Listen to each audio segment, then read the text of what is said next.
Boa tarde a todas e todos. Queria agradecer a presença de todo mundo aqui nesse encontro do Esquerda Diário.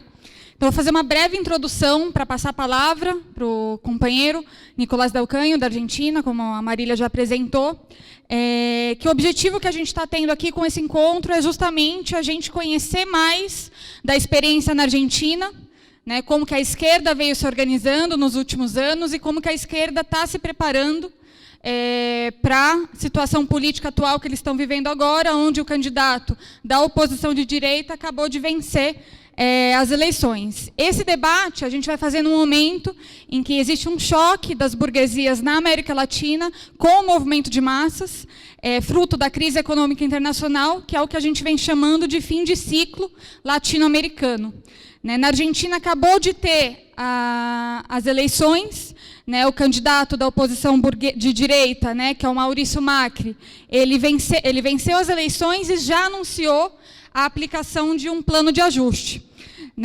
E é interessante pensar que aqui no Brasil a gente, no último ano, também tinha passado por um cenário de eleições muito similar ao que ocorreu na Argentina, porque estava colocado um candidato diretamente do governo ou apoiado pelo governo, pela situação, e um candidato da oposição de direita. E o candidato apoiado pelo governo, aqui no Brasil, tanto quanto lá na Argentina, era considerado como um mal menor. E, justamente, nós, tanto aqui quanto na Argentina, viemos denunciando muito fortemente que, independente do candidato que ganhasse, ia estar colocado um plano de ajustes cruel contra o conjunto dos trabalhadores e do povo pobre. E é o que a gente está vendo aqui hoje no Brasil acontecer, justamente com o suposto mal menor, que seria, no caso, a presidente Dilma Rousseff, do PT, aplicando esse plano de ajuste contra os trabalhadores. Então, é interessante pensar nesse cenário justamente porque o companheiro Nico, na Argentina, veio defendendo, além de ter sido candidato, no segundo turno, quando estava colocado esse cenário, defendeu de forma bastante firme a necessidade de construir uma alternativa independente, por isso, defendendo o voto nulo, e não confiar em nenhum dos setores da burguesia que ia se voltar contra os trabalhadores. É o que está acontecendo lá agora e é o que está colocado para se discutir para a esquerda. No Brasil, então, a gente está vivendo esse cenário de plano de ajuste, que é importante ressaltar também que está somente no início, na verdade, justamente porque está tendo resistência, ainda está no início o plano de ajuste do governo Dilma, e, ao mesmo tempo, a gente está numa situação de crise política bastante importante. Para dar um retrato bem gráfico da situação de crise política, de crise no regime, na última semana, pela primeira vez na história do país, foi preso um senador em exercício, que era ninguém menos do que Delcídio do Amaral, líder do PT no Senado, foi preso também com envolvimento nos escândalos de corrupção. Ou seja, não era qualquer pessoa sendo presa. E, nesse mesmo dia, justamente todo o parlamento reunido, decidindo se iam manter o Delcídio preso, para também livrar a cara do próprio parlamento, ou se iam libertar ele. E, nesse cenário,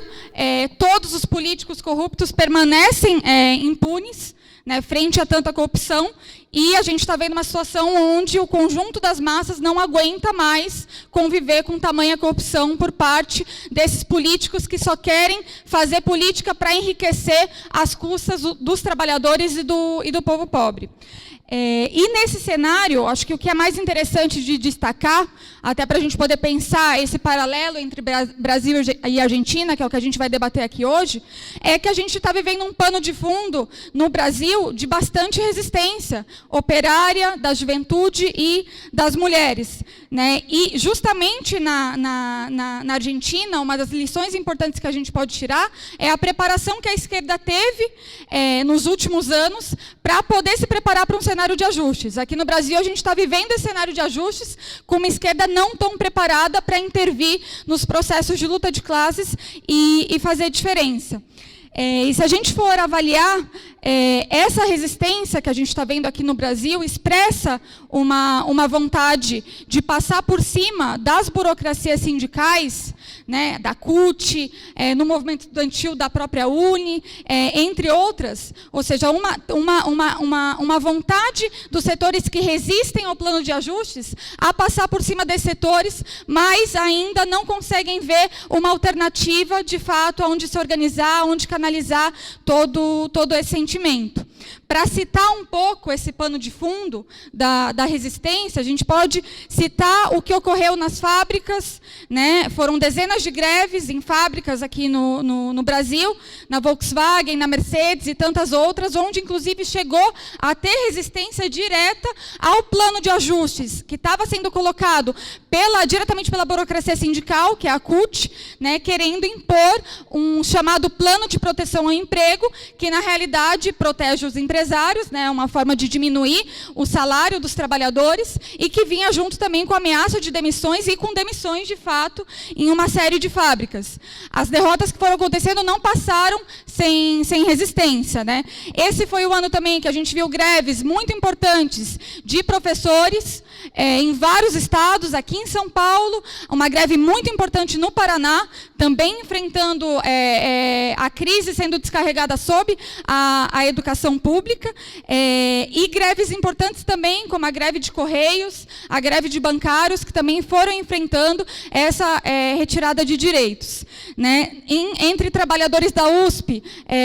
também tiveram greves e lutas de setores de dentro da universidade, enfrentando o desmonte da universidade pública, e foi nesse ano também que a gente viu uma greve, a maior greve petroleira desde 1995, né, que foi a greve da Petrobras, também enfrentando a própria burocracia sindical contra os ajustes aí na sua categoria. Então,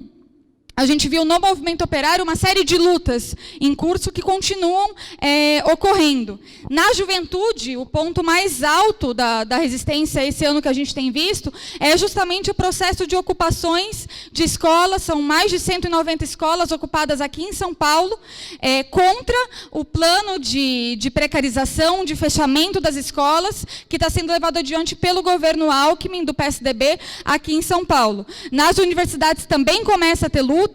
não no ritmo que está tendo entre secundaristas, mas, por exemplo, na última semana foi decretado o fechamento temporário da Universidade Estadual do Rio de Janeiro. Também os estudantes vêm lutando contra a precarização, os trabalhadores vêm lutando contra atraso de salário, né, os terceirizados. Isso também vai expressando nas universidades federais. E também teve um outro ponto onde se expressou essa luta, que foi todo o processo onde as mulheres no nosso país, em vários estados, se levantaram contra o ataque aos direitos, né, das mulheres, contra as restrições ao direito ao aborto. A gente viu várias cidades do país serem tomadas por mulheres decidindo, lutando para ter o direito a decidir pelo próprio corpo. E nas últimas semanas também o país foi marcado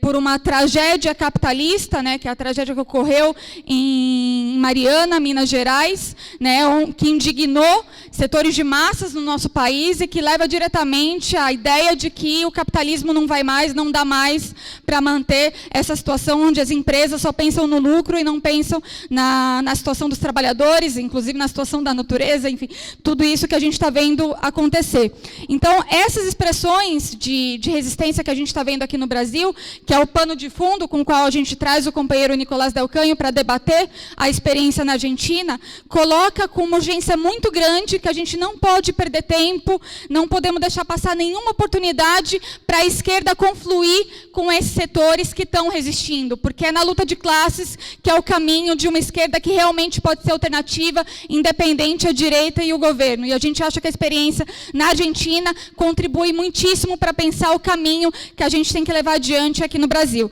Então, eu queria só fazer essa introdução aqui para passar a palavra para o companheiro Nicolás Del Canho colocar toda a experiência da Argentina para a gente poder debater. Era isso. Obrigada.